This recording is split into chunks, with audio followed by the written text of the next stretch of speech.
एकेकाळी दूरच्या जंगलात टिडालिक नावाचा एक छोटा बेडूक होता. टिडालिकला उन्हात खेळायला आवडायचं. त्याला तलावाजवळ त्याचे काही मित्र भेटले आणि त्याने त्यांच्याबरोबर कमळाच्या फुलांवर उडी मारली.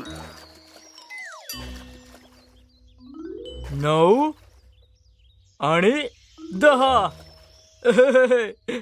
मी जिंकलो. मी करून दाखवलं. मी जिंकलो. अरे वा टिडालिक, तू तर पुन्हा करून दाखवलंस. हे बेडूक मित्रांच्या या उडी मारण्याच्या खेळामुळे ते खूप थकले होते आणि त्यामुळे त्यांना खूप तहान लागली होती. चला थोडं पाणी पिऊया. 3 बेडूक मित्र एका मोठ्या पानावर भेटले आणि पाणी प्यायला सुरुवात केली. टिडालिक इतक्या वेगाने पित होता की इतर बेडकांनी त्याला सावध केलं. अरे थोडं सावकाश पी, नाहीतर तुझं पोट फुटून जाईल, कळलं? अरे पण मला खूप तहान लागली आहे.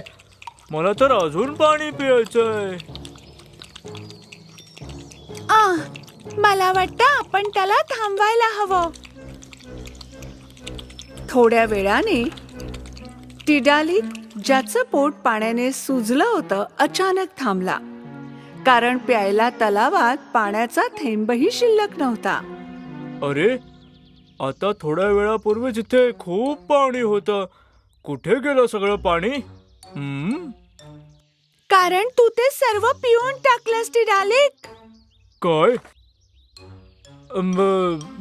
ठीक आहे, पण मला तर असं वाटतं की मी अजून पाणीच प्यालो नाहीये. एवढं सगळं तलावाचं पाणी पिऊन सुद्धा तुला तहान कशी काय लागू शकते? या जंगलात आणखी कुठे पाणी मिळेल मला लवकर सांगा, लवकर. त्या महाकाय झाडांच्या मागे खाडी आहे. तू त्याला कशाला सांगतेस? जर त्याने जाऊन ती खाडी सुद्धा सुकवली तर?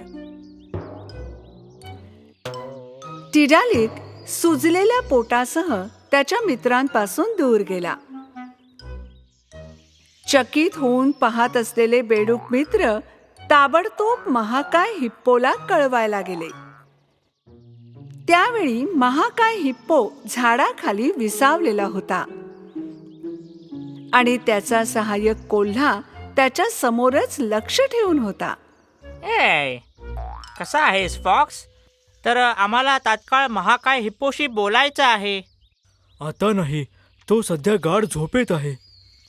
तुम्ही त्याला जागा करू शकता का? असं काय तुम्हाला बोलायचं आहे जे त्याच्या झोपेपेक्षा जास्त महत्वाचं आहे? मला सांगा लवकर.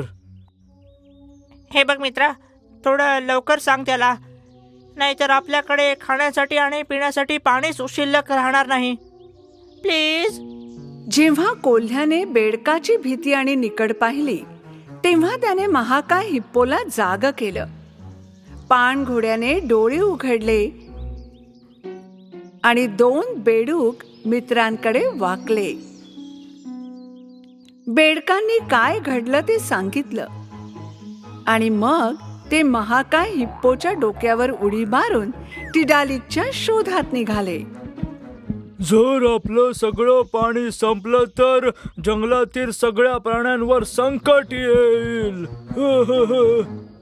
त्याच क्षणी हुगलेला टिडालिक खाडीवर आला. अरे वा, इथे तर खूप पाणी आहे.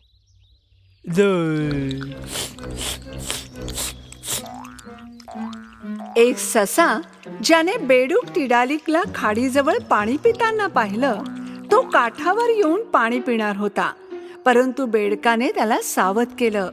हे सश्या, इथलं सगळं पाणी माझं आहे. तू दुसरीकडे जाऊन पाणी पी जा. पण आजूबाजूला दुसरं पाणी नाही, तलावही कोरडा पडलाय. बेडकाने ससा काय म्हणाला ते न ऐकता खाडीचे सर्व पाणी पिऊन टाकले.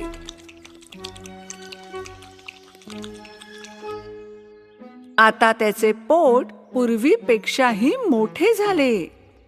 मला इथे आणखी कुठे पाणी मिळू शकतं? सशाचे डोळे आश्चर्याने विस्फारले. मी एक खोड घेण्याआधी तू खाडीचं पाणी संपवलं आणि तुला अजून पाणी प्यायचे का? हो, मी तलावाचं पाणी प्यायलो, नंतर मी खाडी संपवली. मी सगळं पाणी पिऊन टाकणार. टिडालिक आपले मोठे पोट घेऊन जंगलात पाणी शोधत राहिला. जिथे जिथे त्याला एक लहान डबके दिसले तिथे तो पाणी पिऊ लागला. वाळलेलं तलाव आणि यापुढे वाहत नसलेली खाडी पाहून जंगलातील रहिवाशांना खूप आश्चर्य वाटलं. ना घुबडाला पाणी सापडलं, ना अन्य कोणत्या प्राण्याला. शेवटी महाकाय पाणघोडे आणि लहान बेडूक मित्रांनी खाडीजवळ उदास ससा उभा असलेला पाहिला. तू इथे पाण्याचा लोभ असलेला बेडूक पाहिलायस का, प्रिय सशा? हो हो, तो तिकडे गेला. पावसाने तयार झालेली छोटी छोटी डबकीही तो पितोय. महाकाय हिप्पो त्याच्या सर्व शक्तीनिशी धावत सुटला आणि टिडालिकचा पाठलाग केला आणि इतर जंगली प्राणीही त्याच्या मागे जाऊ लागले. टिडालिक हा बेडूक नुकतंच त्याला सापडलेले शेवटचे डबके पिणार होता तेव्हा पाणघोडा आणि निर्जलित वनवासी त्याच्या समोर आले. टिडलिक, थांब, बस झालं.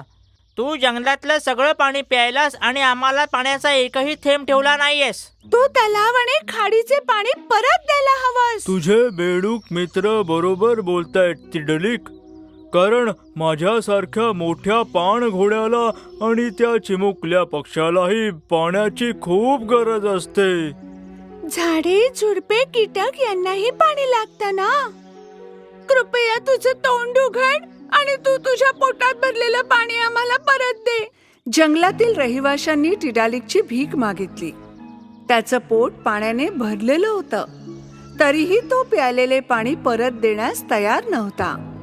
आता आपण काय करणार आहोत? जर आपण त्याला हसवू शकलो तर तो पाणी आत थांबवू शकणार नाही आणि तो सगळं पाणी बाहेर फेकून देईल. ये, ही तर चांगली कल्पना आहे आणि तसंही टिडलिकला हसायला खूप आवडतं. सशाला टोपी सापडली आणि बेडकाचे मनोरंजन करू लागला.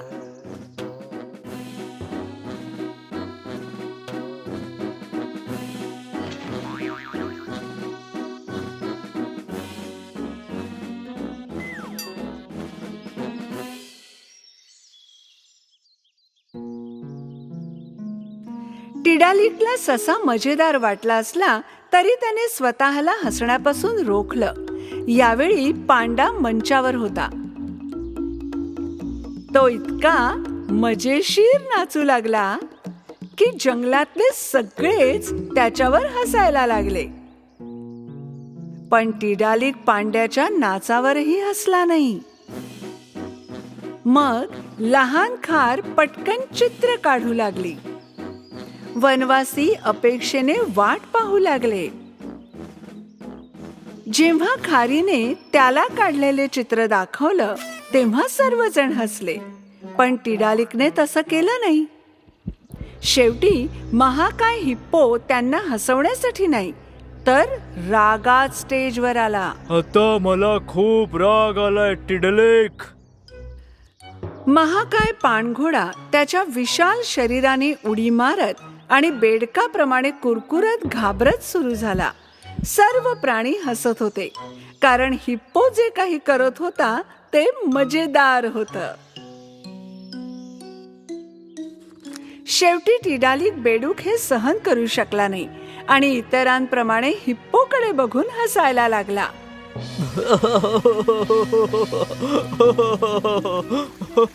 त्याने तोंड उघडताच त्याने प्यायलेले सर्व पाणी सर्वत्र वाहून गेले. तलाव पुन्हा त्याच्या मूळ स्थितीत परतला.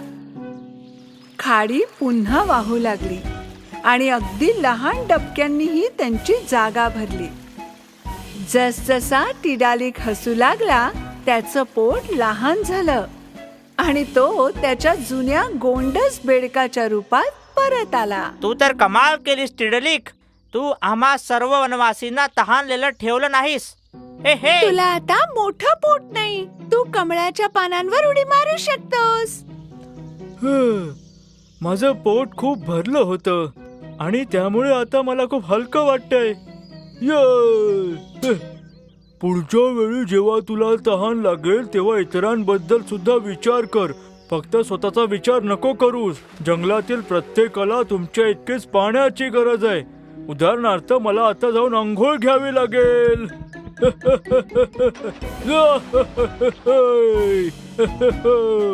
तुमचं बरोबर होतं मित्रांनो.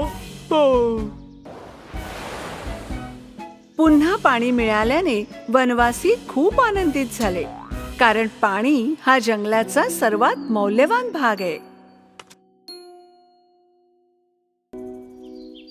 सिंह, उंदीर आणि झोपलेले अस्वल.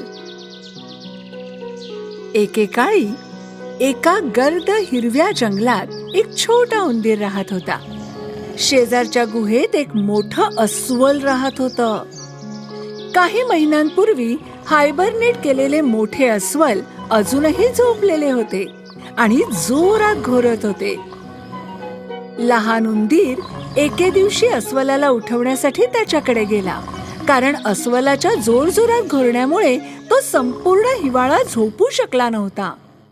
हॅलो मिस्टर अस्वल.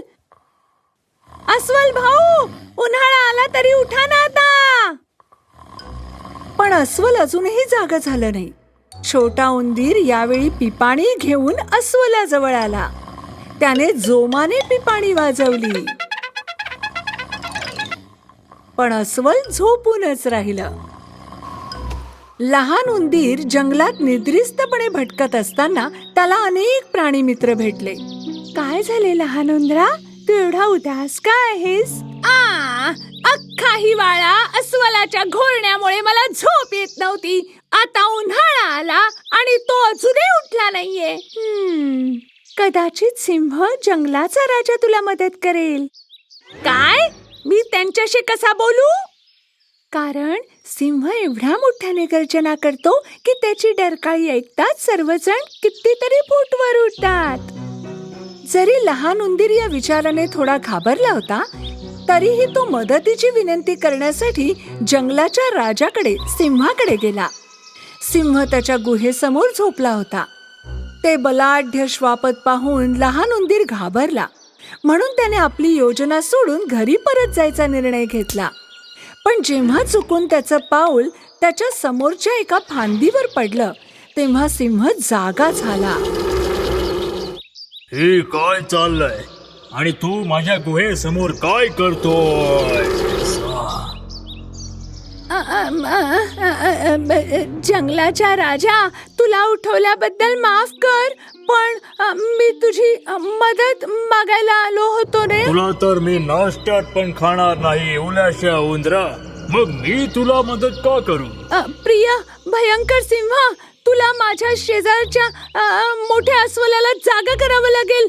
तो हायबरनेशन मधून उठणारच नाहीये का? मी जे काही करतो त्याने त्याला जागच येत नाही. मी लहान असल्याने माझा आवाज लहान आहे. माझ्याकडे तुझ्यासारख्या लहान सहान निरुपयोगी उंदरासाठी खर्च करायला वेळ नाहीये. मी या जंगलाचा राजा आहे. सिंह उंदराला मदत न करता निघून गेला. तो एका कोपऱ्यात गेला जिथून त्याला कोणीच पाहू शकत नव्हतं. तो एका झाडाला टेकला आणि वेड्यासारखा खाजवू लागला.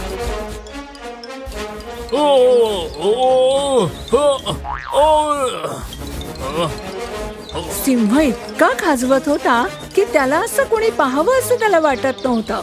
कारण तो जंगलाचा राजा होता. दुसरीकडे लहान उंदीर खिन्नपणे घरी येत होता आणि त्याला जंगलाच्या खोलीतून घरघर ऐकू आली.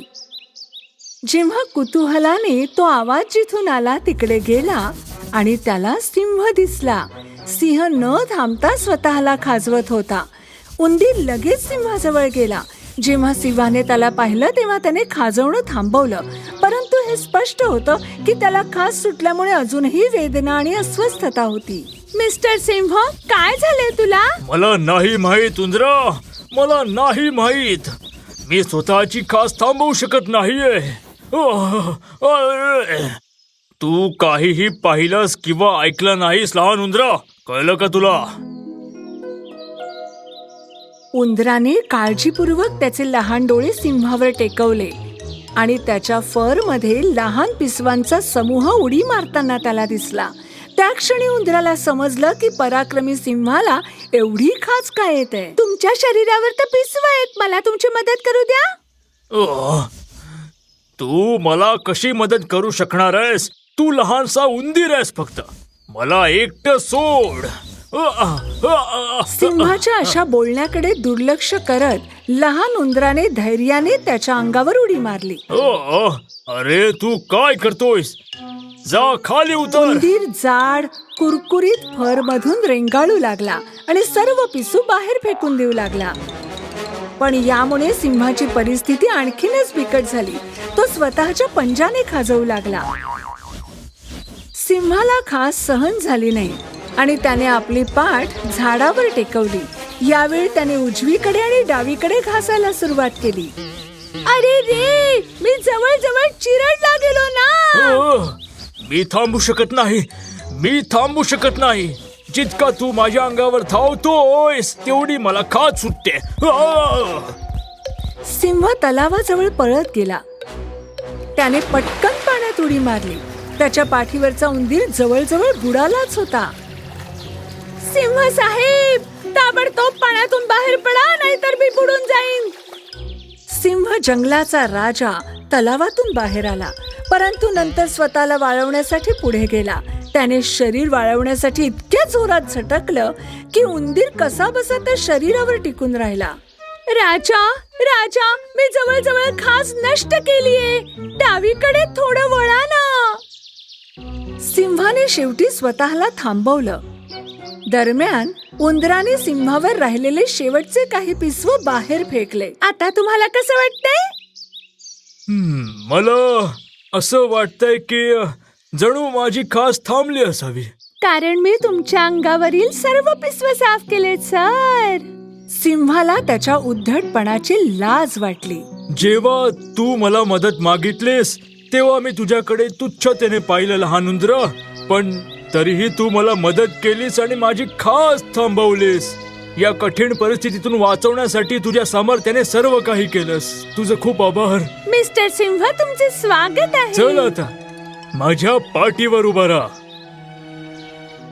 जेव्हा लहान उंदीर आणि मोठा सिंह उंदराच्या घरी आले तेव्हा त्यांना मोठ्या अस्वलाच्या गुहेतून मोठ्याने घोरण्याचा आवाज ऐकू आला. हा कसला आवाज आहे? नंतर ते गुहेत गेले. ओ, तू बरोबर होतास. उन्हाळा आलाय आणि हा मोठा अस्वल अजूनही झोपलेलाच आहे. जंगलाचा राजा सिंहाने दीर्घ श्वास घेतला आणि मोठ्या अस्वलाच्या कानात इतकी जोरदार गर्जना केली की त्याच्या गुहेचे दगड हलू लागले. या शक्तिशाली गर्जनाबद्दल धन्यवाद. शेवटी अस्वल जाग झालं आणि गुहेतून बाहेर पळालं. काय झालं? काय गडबड आहे का? काय झालं? सूर्य बाहेर आलाय काय? उन्हाळा आहे काय? अरे काय चाललंय तरी काय? जंगलातील सर्व प्राणी या मूर्ख मोठ्या अस्वलावर हसू लागले.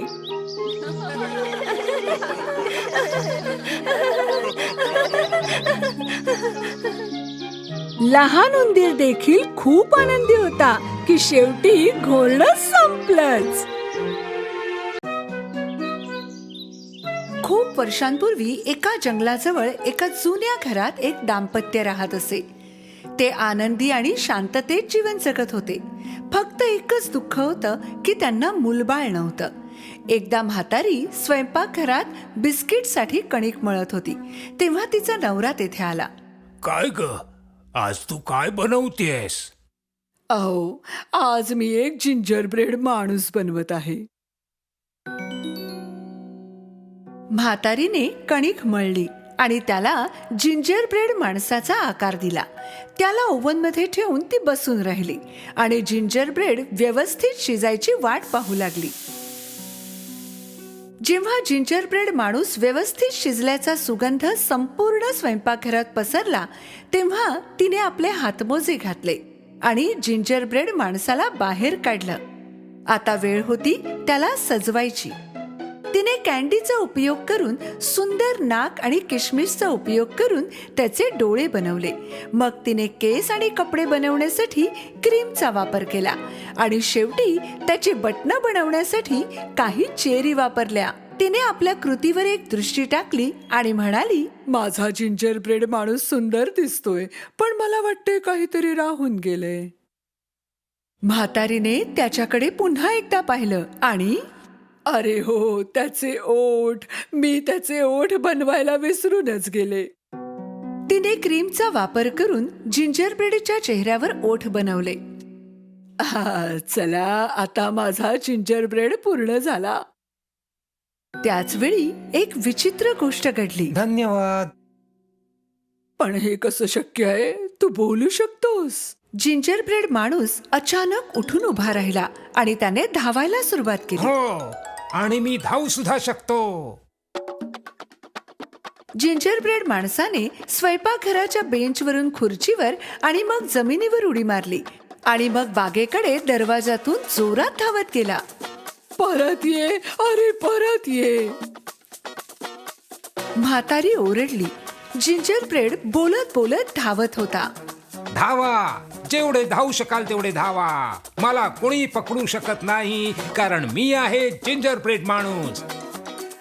म्हातारी बागेत गेली आणि जिंजर ब्रेडच्या मागे धावू लागली. म्हाताऱ्याने खिडकीतून बायकोला धावताना पाहिलं. अगं, तू का धावतेस? म्हातारीने धावतानाच नवऱ्याला उत्तर दिलं, माझा जिंजर ब्रेड माणूस पळाला, मी त्याला पकडण्याचा प्रयत्न करते. आ? म्हातारा काहीच बोलू शकला नाही. म्हातारी धावत होती, पण जिंजर ब्रेड माणूस इतक्या जोरात धावत होता की त्याला पकडणं अशक्य होतं. काही वेळानंतर जिंजर ब्रेड माणूस एका शेतात पोहोचला. एका चरणाऱ्या गायीने त्याला पाहिलं. हा, किती छान बिस्किट आहे, मला त्याला पकडून खायला हवं. गाय सुद्धा जिंजर ब्रेडच्या मागे धावू लागली. थांब, पळू नकोस, मी तुला खाणार. धाव, जेवढ्या जोरात धावता येईल तेवढे धाव. ती म्हातारी सुद्धा मला पकडायचा प्रयत्न करते, पण मला कोणीच पकडू शकत नाही, कारण मी आहे जिंजर ब्रेड माणूस. म्हातारी आणि गाय जिंजर ब्रेड माणसाच्या मागे धावत होते आणि यावेळी एका डुकराने जिंजर ब्रेड माणसाला पाहिलं. जिंजर ब्रेड माणूस, माझ्या तोंडाला पाणी सुटलं. धाव, मी तुला पकडतो. जिंजर ब्रेड माणसाने धावतानाच डुकराला उत्तर दिलं. धाव, जेवढा जोरात धावू शकशील तेवढा धाव. ती म्हातारी आणि गाय सुद्धा मला पकडायचा प्रयत्न करते, पण कोणीच मला पकडू शकत नाही, कारण मी आहे जिंजर ब्रेड माणूस. जेव्हा ते धावत होते, जिंजर ब्रेड माणूस पुढे आणि त्याच्या मागे म्हातारी, गाय आणि डुक्कर धावत होते. त्याच वेळी एका कोंबडीने जेवण शोधत असताना जिंजर ब्रेडला पाहिलं. अरे, हे तर माझं दुपारचं जेवण आहे. आता कोंबडीही त्याच्या मागे धावू लागली.